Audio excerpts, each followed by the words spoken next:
Selanjutnya kita masuk ke dalam stoichiometri larutan. Ingat kembali di kelas 10 bahwa ada zat murni, ada campuran. Dan salah satu jenis campuran itu adalah larutan. Kalau kita sudah bicara larutan berarti akan ada dua zat. Yang pertama adalah zat terlarut dan satunya lagi adalah pelarut. Di sini zat terlarutnya adalah yang warna biru padatan ini. Pelarutnya adalah H2O yang tidak berwarna. Larutan mempunyai bahasa Inggris yaitu aqueous solution. Hati-hati, solution di sini itu bukan berarti solusi atau penyelesaian masalah. Bukan, solution di sini artinya adalah larutan. Kita ulang kembali lambang-lambang di dalam fase-fase kimia. Yang pertama adalah S. S itu adalah solid atau bahasa Indonesianya adalah padatan. G itu adalah gas. L itu adalah liquid atau cairan. L itu bukan larutan karena kita menggunakan bahasa Inggris di sini. L adalah liquid. Bahasa Indonesia dari liquid adalah cairan. Lalu kita punya aqueous, itu adalah larutan bahasa Indonesianya. Nah, apa perbedaan cairan dan larutan? Kalau kalian mempunyai H2O murni, itu namanya adalah cairan. Kalau kalian mempunyai alkohol murni, itu adalah cairan. Kalau larutan, itu contohnya misalnya air ditambah dengan garam, NaCl. Berarti kalian punya larutan garam. Bicara tentang larutan atau stoichiometri larutan, ada istilah yang dinamakan dengan konsentrasi. Bahasa Inggrisnya adalah concentration. Konsentrasi di sini bukan berarti kalian memfokuskan pikiran untuk berpikir. Konsentrasi berbeda. Di sini konsentrasi, concentration itu konsentrat. Jadi konsentrasi di sini itu adalah banyaknya zat terlarut di dalam larutan. Konsentrasi sendiri ada banyak jenisnya. Yang pertama adalah molaritas. Yang kedua ada yang namanya molalitas. Yang ketiga ada yang namanya normalitas. Lalu ada W per W dan V per V yang sudah pernah kalian pelajari di kelas 10. W per W itu adalah berat per berat atau weight per weight, sementara V per V adalah volume per volume. Selanjutnya ada yang dinamakan ppm atau BPG. ppm itu adalah part per million, yang bahasa Indonesia adalah bagian per juta. Lalu ada juga istilah gram per liter larutan. Nah, ada banyak sekali istilah, tetapi yang akan kita gunakan dan yang paling penting di sini itu adalah molaritas. Kita hanya akan membahas satu jenis konsentrasi, yaitu molaritas. Pengertian molaritas adalah mol dalam setiap liter larutan.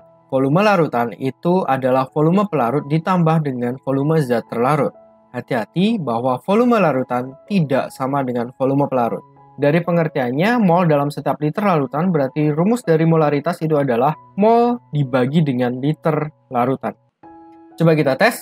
Misalnya kita punya 5 gram glukosa dilarutkan dalam air sampai volumenya 500 ml. Berarti di sini kita dapat volume larutan adalah 500 ml karena dalam air sampai volumenya 500 ml.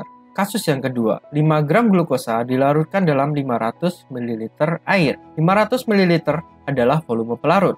Volume larutan adalah 500 ml ditambah dengan sejumlah kecil dari volume glukosa. Masalahnya volume padatan itu sangat kecil maka seringkali diabaikan. Namun berat padatan itu tidak boleh diabaikan. Kasus yang ketiga, 5 ml cuka dilarutkan dalam 500 ml air. Nah, cuka di sini sudah dalam bentuk liquid ya, jadi dia punya volume. Jadi 500 ml adalah volume pelarut air.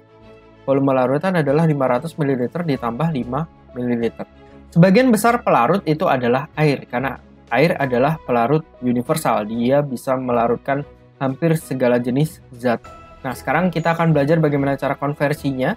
Ingat kembali tadi bahwa dalam stoichiometri bagian yang paling penting adalah mol, dan mol itu adalah jumlah, yaitu sebanyak 6,02 kali 10 pangkat 23 partikel. Konversi yang paling penting yang pertama adalah mengubah dari mol menjadi massa. Mol dikali AR atau massa atom relatif, atau mol dikali MR atau massa molekul relatif, itu kita akan dapatkan massa. Mol dikali ini sama dengan massa. Mol dikali MR sama dengan massa. Cara membaca seperti itu. Konversi yang kedua yang sangat penting yaitu dari mol ke konsentrasi. Mol dibagi liter larutan itu kita dapat molaritas. Cara bacanya adalah mol dikali 1/liter larutan sama dengan molaritas. Nah, kalau kalian tidak suka dengan diagram ini karena kalian sudah seringkali diajarkan dengan cara segitiga, maka ini adalah segitiganya. Massa, mol, AR, MR. Dan ini juga adalah segitiganya, mol, molaritas, volume. Nah, hati-hati di sini molnya berada di bawah, sementara di sini molnya berada di atas. Ya, kalau bagi kalian yang suka hafal, silahkan menghafal ini. Kalau Sar sendiri sih sebenarnya tidak suka ya. Mol di sini ada di tengah-tengah, jadi bagian paling penting adalah mol di sini. Mol adalah massa per mr, mol adalah m kali V. Dimensi yang akan kita gunakan atau satuan yang akan kita gunakan dalam perhitungan stoichiometry adalah gram untuk massa, mol, dan volumenya adalah liter. Tapi seringkali kita juga akan menggunakan dimensi yaitu miligram, milimol, dan mililiter. Dengan mili di sini itu adalah 10 pangkat minus 3. 80% soal stoichiometri larutan itu lebih efektif dihitung dalam miligram, milimol, dan mililiter. Kita masuk ke contoh soal. Jika misalnya saya mempunyai 234 gram natrium klorida dilarutkan dalam 2000 ml air, maka berapakah nilai konsentrasi larutan natrium klorida tersebut? Diketahui Mr natrium klorida adalah 58,5 gram per mol. Molaritas rumusnya adalah mol per liter larutan. Nah, ingat kembali tadi bahwa volume padatan itu seringkali diabaikan. Jadi pertama kali kita cari molnya, mol adalah massa dibagi Mr, 234 gram kita bagi dengan 58,5 gram per mol Mr-nya. Lalu kita bagi dengan volume, di sini 2000 ml berarti 2 liter. Maka kita akan dapat molaritasnya adalah 2M atau 2 mol per liter. Oke, sampai di sini dulu materi untuk video kali ini. Bye-bye.